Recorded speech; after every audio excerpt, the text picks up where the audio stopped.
Si Naruto a l'Akatsuki, Hunter x Hunter la Brigade Fantôme, One Piece a les Chevaliers Divins. Et leur arrivée sur Elbaf, alors que les secrets de l'île se complexifient, annonce le début des hostilités qui risquent d'être géantes. Vegapunk qui fait polémique, l'arc inversé avec Loki, le bon gars et son ami l'homme poisson, les Chevaliers Divins arrivent, Garling le loup, on parle de tout ça.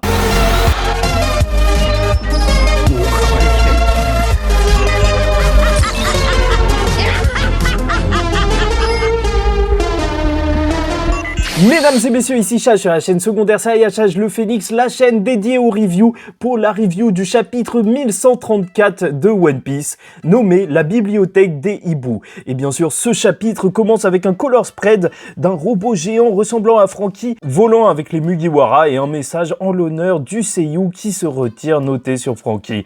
Et beaucoup de choses à dire cette semaine, des théories sur le Pashanks, pourquoi il est là. Et voilà, même si on est sur un chapitre d'exposition encore une fois pour le début d'Elbaf, on introduit les différentes parties de l'arc jusqu'à ce que ça pète. Et bon, on va essayer d'aller assez vite pour en arriver à la partie Pashanks. Mais n'hésitez pas à liker ou disliker la vidéo, commenter, donner votre avis en commentaire et vous abonner si vous n'êtes pas encore abonné. Et commençons tout de suite par les découvertes d'Elbaf et polémiques sur Vegapunk. Oui, parce qu'il y a des choses qui n'ont pas mis tout le monde d'accord lors de ce chapitre.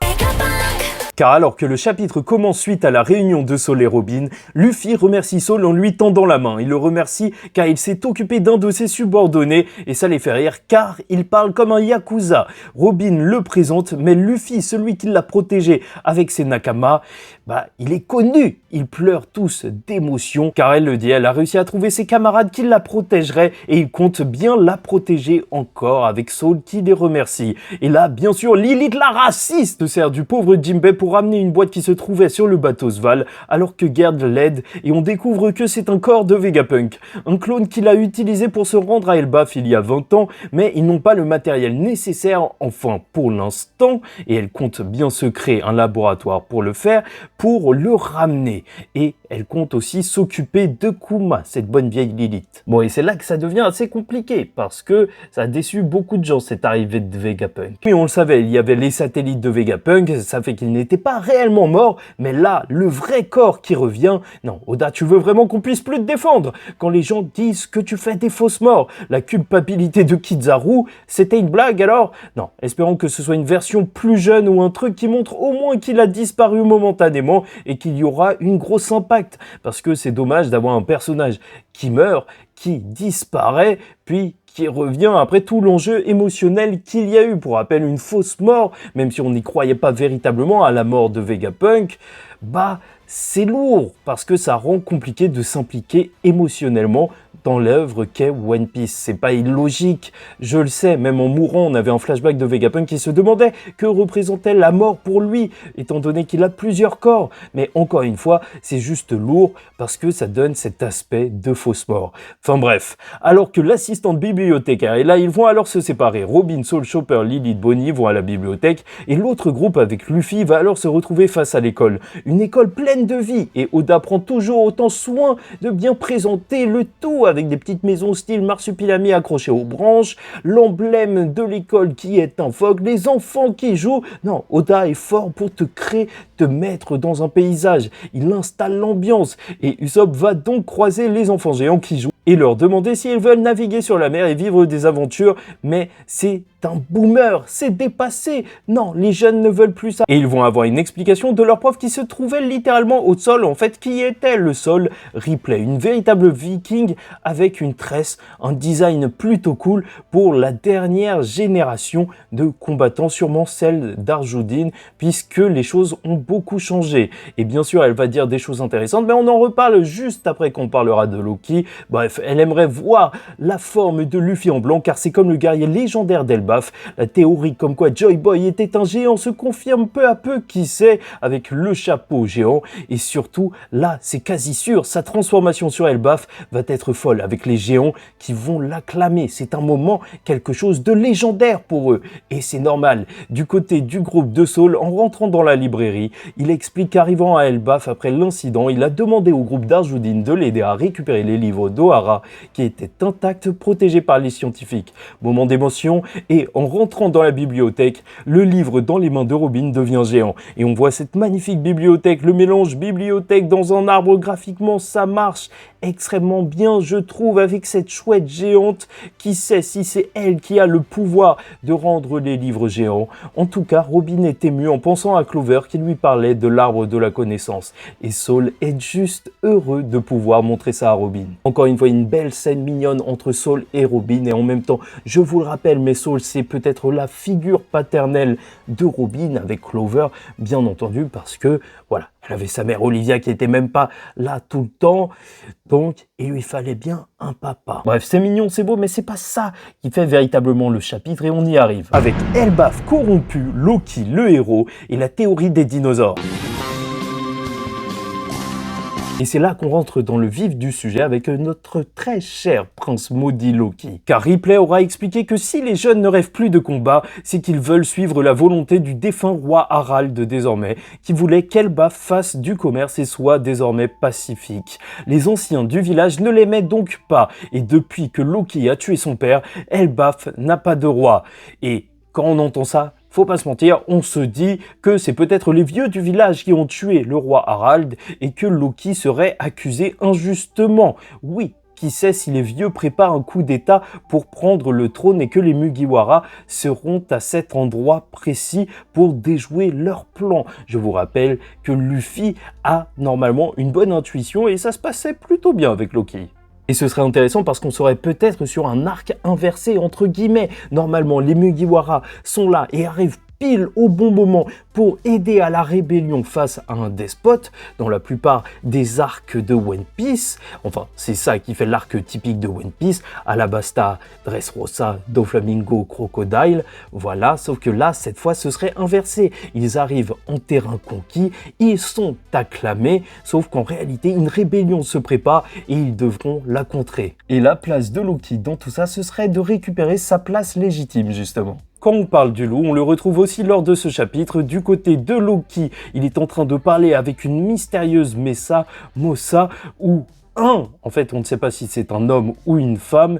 Ils ont de l'affection l'un pour l'autre. Ils se parlent via Dentenmushi puisque il est juste attaché, il n'a rien à faire. Et il dit regretter de ne pas avoir pu être là pour tuer ceux qui lui ont fait vivre une terrible épreuve. Et elle dit savoir que Loki parle peut-être de manière terrifiante, mais en réalité, il est bienveillant. C'est un gentil, je vous le dis. Bon, et bien sûr, on ne voit pas le personnage avec qui il parle, mais on peut imaginer que Mossa est peut-être un surnom, un indice, qui sait. Et on peut penser au Mosasaurus. Bon, c'est peut-être un petit peu n'importe quoi de penser à un dinosaure, mais écoutez bien, c'est vrai que Elbaf a un rapport avec le passé, avec les anciens géants Oz et compagnie, et qu'on parle du Mosasaurus, alors c'est un dinosaure qui vivait dans l'eau. Qui sait si ce serait une forme d'ancien homme-poisson qu'on pourrait voir bientôt sur l'île d'Elbaf. Peut-être que ça va trop loin, mais étrangement, Loki se trouve à un endroit où le temps ancien, le bas d'Elbaf, est roi. Oui, c'est peut-être what the fuck. Ça nous fait encore un personnage mystérieux alors qu'on avait le personnage en silhouette qu'on ne connaît toujours pas. Je sais que cette théorie de dinosaure, ça va vraiment un petit peu trop loin, mais quoi qu'il en soit, passons à la suite parce que c'est là qu'on va véritablement parler. Avec le Pachanx qui arrive, que vient-il faire ici Théorie, le prince et le problème de la téléportation? Et alors qu'on a le droit à une transition sur Dory et Brogy avec les autres géants du côté céleste d'Elbaf, se retenant de boire en attendant la fête, un éclair frappe le château et dans la salle sans roi apparaît un cercle de téléportation démoniaque, comme pour le Gorosei mais sans numéro, et on voit un Shanks à capuche ainsi qu'une femme avec des bandages apparaître avec un message de l'éditeur disant que l'envahisseur est là, comme quoi ils n'ont sûrement pas été invités, ou peut-être par les vieux du village qui sait, et rien que la mise en page en dit long. Ça annonce du lourd.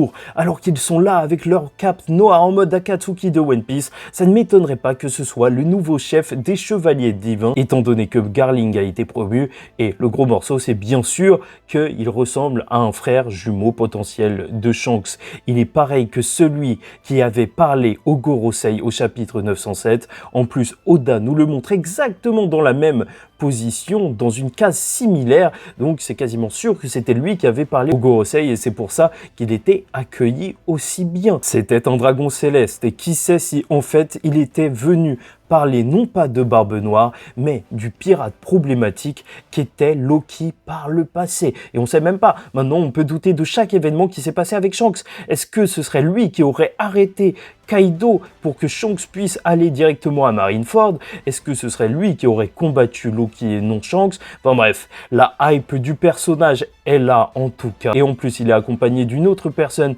avec un œil couvert, opposé à celui de Zoro. Donc qui sait si ça sent la fight ou pas? Il y en a qui disent que c'est Kuina après tomber dans les escaliers. C'est pour ça qu'elle a des bandages. Franchement, c'est marrant, mais qui sait? En fait, ça commence à me rendre un petit peu fou, en fait, tous ces retours de personnages.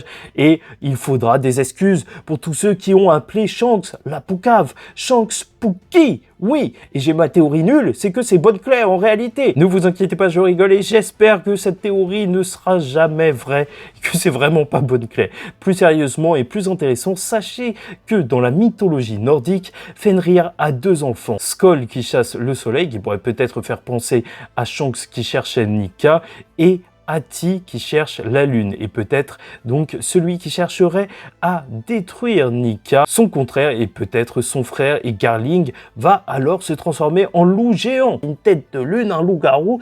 Qui sait, on a des créatures énormes du côté du Gorosei. Bon, et bien sûr, il y a tellement de choses à dire. Oda aime bien introduire un groupe avec 2 personnages, Buffalo et Baby Five pour Doflamingo, Mr. Tree et Miss Golden Week avant Crocodile. Et oui, les plus fous diront que Shanks venait avec son frère jumeau pour rivaliser avec la puissance incroyable d'Œil de Pigeon, tellement elle était grande. Oui, Mihawk Luffy. Plus sérieusement, l'histoire du double maléfique, ça peut être intéressant même pour le personnage de Luffy, parce que s'il peut vaincre et surpasser le frère de Shanks, c'est un petit peu comme s'il le surpassait sans l'attaquer directement, parce que c'est un petit peu bizarre de tabasser son sensei, ou qui sait, depuis tout à l'heure je vous parle de frères jumeaux, mais ça pourrait même être un clone. Lors de ce chapitre, on nous parle du clone de Vegapunk, et en plus on nous montre l'arrivée d'un Shanks Beast, donc qui sait, oui, qui sait, peut-être que chez les Dragons Célestes, remplacer son fils par un clone, c'est quelque chose d'assez classique, hein, si Tandal est voyant. En même temps, ils sont sans cœur. Enfin bref, ça nous fait bien évidemment aussi penser à Dragon, étant donné que ça pourrait être un ancien chevalier divin, hein, qui sait, une grande cape dans le même style qu'eux, ou dans tous les cas, peut-être qu'ils vont s'affronter et que ce sera ça le grand combat de Dragon à la fin, avec le groupe des révolutionnaires face aux chevaliers divins. Mais telle Barbe Blanche, désormais, on peut le dire, le clone de Shanks existe! Et bon, ça a beau être hypant pour l'histoire tout entière de One Piece, c'est peut-être aussi un petit peu problématique. Parce que la téléportation, quand même, c'est assez risqué dans ce genre de récit. Tout simplement parce que désormais, il nous faut une explication à pourquoi Oda n'a pas fait venir les chevaliers divins alors qu'il y avait un mec sur Grand Line qui criait « Gomu, Gomu !» Peut-être qu'il fallait que ce soit plus évident et qu'il crie Nika, Nika, mais quand même, il s'étirait comme Nika, un dit dans son nom, un chapeau de paille, c'est le fils de Dragon. Ils auraient dû se téléporter en toute logique quand il a battu Crocodile et le renvoyer au Mont Corvo, ou l'enterrer au Mont Corvo. Et c'est ça qui est compliqué désormais. Peut-être qu'il y aura une explication comme quoi le pouvoir d'Imusama de téléporter les gens, parce que je me dis que c'est ce personnage qui le fait, mais qui sait si c'est réellement ça, quoi qu'il en soit, ne serait actif que depuis peu de temps. Mais même, désormais, ça veut dire que à chaque fois que Luffy a un problème, est fatigué ou je ne sais quoi, ce serait étrange qu'il n'y ait pas une téléportation d'ennemis directement sur eux. C'est compliqué à gérer dans un monde, en fait, comme celui de One Piece, la téléportation, où même tu passes des jours à te déplacer. Personnellement, je me demande si ça aurait pas été mieux de garder ce pouvoir exclusif au Gorosei, parce que bon, c'est des vieux, ils sont trop importants pour se déplacer n'importe où, mais là, t'as des tueurs du gouvernement, ils devraient se déplacer juste tout le temps. Bref, donc sur Elbaf, on a désormais 2 monstres de puissance que sont Loki et Shanks, le frère de Shanks. 2 menaces qui ont sûrement un level monstrueux. Loki, on est quasiment sûr qu'il a un level de Yonko, et j'espère pour Shanks aussi, sinon je vois pas pourquoi il viendrait ici, sauf si c'est vraiment un assassin dans l'ombre, et donc même s'il est plus faible, il peut peut-être gérer un truc. Et voilà, on va pas se mentir, ça fait qu'Elbaf, qui était censé être un arc paisible peut-être, va s'annoncer monstrueux. Oda qui nous introduit encore des personnages alors qu'on est dans la saga finale de One Piece, il faudra gérer ça, mais pour l'instant, j'ai juste envie de les voir, et globalement, le chapitre 1134 de One Piece est une annonce, car Elbaf ne sera pas une simple pause tranquille pour les Mugiwara. Fujiwara. Bien que les retrouvailles et la volonté d'être une nation de savants pacifiques est là, des choses se trament dans l'ombre. Et entre dirigeants guerriers, princes maudits peut-être injustement, et l'arrivée d'intrus surpuissants, tout risque d'exploser très rapidement.